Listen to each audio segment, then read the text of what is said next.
Salam saudara yang saya kasih dalam Tuhan Yesus Kristus. Pada kesempatan ini kita bersyukur kepada Tuhan karena kita masih diizinkan untuk menikmati hidup sampai pada masa sekarang, untuk terus merasakan berkat-berkat Tuhan, untuk terus merasakan sukacita yang daripada Tuhan, dan untuk terus menikmati anugerah Tuhan di dalam kehidupan kita. Tidak ada yang dapat kita berikan kepada Tuhan selain menaikkan rasa syukur kita dan terus memuji namanya dan meninggikan namanya, yaitu Kristus Yesus yang adalah Tuhan dan Juru Selamat kita. Saudara yang saya kasih dalam Tuhan Yesus Kristus, pada kesempatan ini saya ingin mengajak kita belajar firman Tuhan dari Kolose pasal 2 ayat 3 dan 4. Berbunyi demikian: sebab di dalam Dialah tersembunyi segala harta hikmat dan pengetahuan. Hal ini kukatakan supaya jangan ada yang memperdayakan kamu dengan kata-kata yang indah. Saudara yang saya kasih dalam Tuhan Yesus Kristus, nats yang sudah kita baca merupakan nasihat Rasul Paulus kepada jemaat yang ada di Kolose, supaya mereka jangan terkontaminasi dengan ajaran-ajaran yang membuat mereka jauh daripada Allah, ataupun supaya jangan mereka terpengaruh dengan ajaran-ajaran yang bersifatnya menggiurkan, yang pada akhirnya bertolak belakang dengan ajaran Kristus. Nah, saudara yang saya kasih dalam Tuhan Yesus Kristus, Paulus menegaskan dalam ajarannya dan memberitahukan kepada jemaat yang ada di Kolose, itu di dalam ayat yang ketiga, sebab di dalam Dialah tersembunyi segala harta hikmat dan pengetahuan. Nah, tentu ada kemungkinan pada masa-masa zaman itu orang-orang berlomba-lomba untuk menyampaikan bahwa inilah kebenaran dan inilah kebenaran. Nah, Paulus menyampaikan kepada jemaat yang ada di Kolose dalam ayat yang ketiga, di dalam Dia tersembunyi segala harta hikmat dan pengetahuan. Nah, disinilah letak kebenaran yang dapat kita temukan, itu di dalam Kristus, bahwa di dalam Kristus kita dapat temukan segala harta hikmat dan pengetahuan. Saudara yang saya kasih dalam Tuhan Yesus Kristus, pada kesempatan ini saya ingin mengajak kita belajar satu topik atau tema, yaitu pengharapan hanya di dalam Kristus. Nah, pada masa sekarang ini ada begitu banyak masalah, ada begitu banyak tantangan-tantangan hidup yang kita alami, yang akan kita hadapi di dalam kehidupan kita sehari-hari. Ada begitu banyak hal-hal yang mengecewakan di dalam kehidupan kita, baik itu masalah pribadi kita, baik itu hubungan kita dengan pasangan kita yang sepertinya mulai tidak baik lagi, baik itu hubungan kita dengan keluarga kita yang juga sudah tidak harmonis lagi, bahkan masalah pribadi kita dengan pekerjaan kita. Nah, ditambah lagi dengan COVID-19 ini. Nah, tentu ada begitu banyak masalah-masalah yang terus menekan kita, yang terus membuat kita merasa putus asa, yang terus membuat kita seolah-olah merasa tidak ada harapan lagi bagi kita. Nah, di tengah-tengah masalah yang kita alami, di tengah-tengah masalah yang kita hadapi, dunia juga menawarkan jalan-jalan keluar bagi kita. Iblis memanfaatkan kesempatan itu untuk membuat kita menjadi mulai putus asa, menjadi bingung untuk menentukan yang mana yang benar dan yang mana yang salah. Dan iblis menggunakan kesempatan ini, dan iblis menawarkan kepada kita melalui pekerjaan-pekerjaan yang ada di dunia ini untuk membuat kita seolah-olah mendapatkan jalan keluar dari masalah itu. Nah, tentu iblis menggunakan media sosial untuk menawarkan hal-hal yang tidak. Nah, tentu hal yang lain juga tidak terlepas dari yang namanya narkoba, miras, ataupun pergaulan-pergaulan bebas. Dan tidak sedikit juga ada yang berusaha untuk menyelesaikan masalah mereka dengan lari ke perdukunan. Dan bahkan ada yang bunuh diri. Mungkin inilah jalan keluar dari masalah-masalah saya. Ada yang mengatakan seperti itu. dan mereka seolah-olah tidak ada harapan lagi, dan mereka seolah-olah putus asa dan tidak ada yang peduli lagi kepada mereka. Nah, saudara yang saya kasih dalam Tuhan Yesus Kristus, ini merupakan satu masalah yang dihadapi oleh setiap orang pada masa sekarang, dan tidak terluput juga dari orang-orang percaya yang mengalami masalah-masalah tersebut.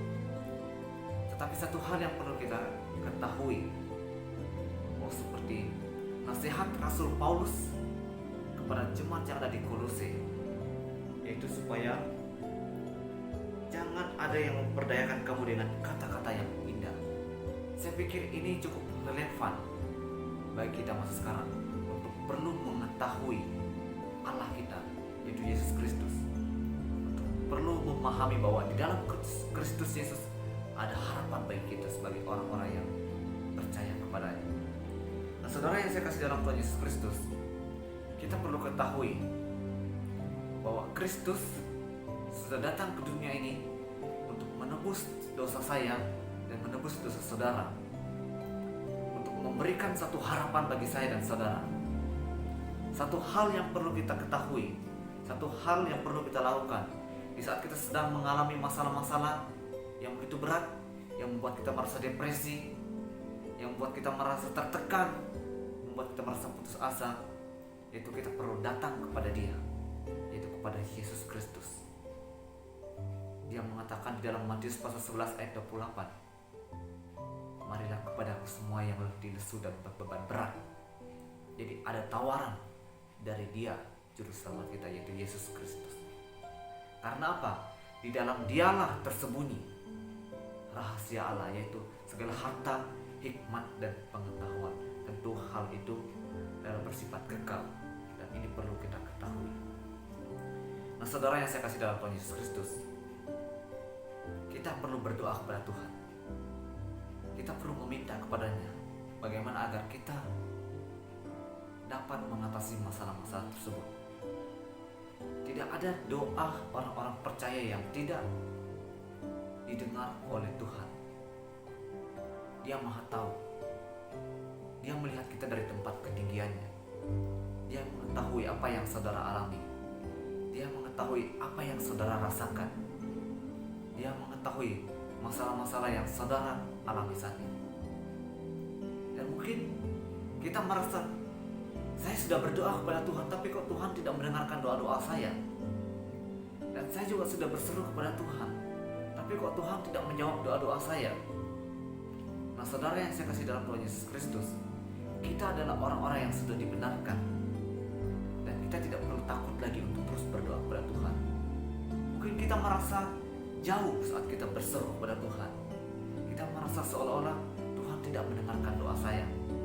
Nah, saudara yang saya kasih dalam Tuhan Yesus Kristus, Alkitab tidak mengajarkan kepada kita bahwa doa seorang pendeta sangat besar kuasanya, atau doa seorang BPJ sangat besar kuasanya, atau doa seorang mahasiswa teologi sangat besar kuasanya.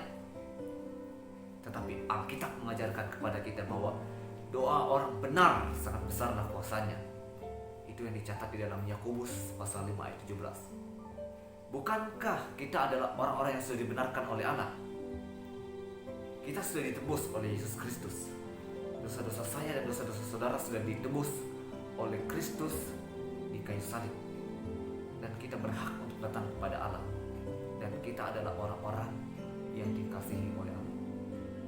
Untuk itu, saudara yang saya kasih dalam Tuhan Yesus Kristus, mari kita datang kepada Tuhan, menyampaikan pergumulan kita, menyampaikan masalah-masalah yang kita alami saat ini. Entah itu masalah pribadi kita, hubungan kita dengan pasangan kita, hubungan kita dengan keluarga kita, hubungan kita dengan sesama-sama kita, dan hubungan kita dengan kesehatan kita, penyakit kita yang menggerogoti kita. Satu hal yang kita perlu pahami bahwa hanya di dalam Kristus Yesus ada sukacita, ada harapan. Kita perlu datang kepada Tuhan. Karena apa? Di dalam Kolose pasal 2 ayat 3 mengatakan, sebab di dalam Dialah tersembunyi segala harta, hikmat dan pengetahuan. Hal ini perlu kita ketahui, hal ini perlu kita imani, bahwa Kristus tidak hanya menawarkan berkat-berkat yang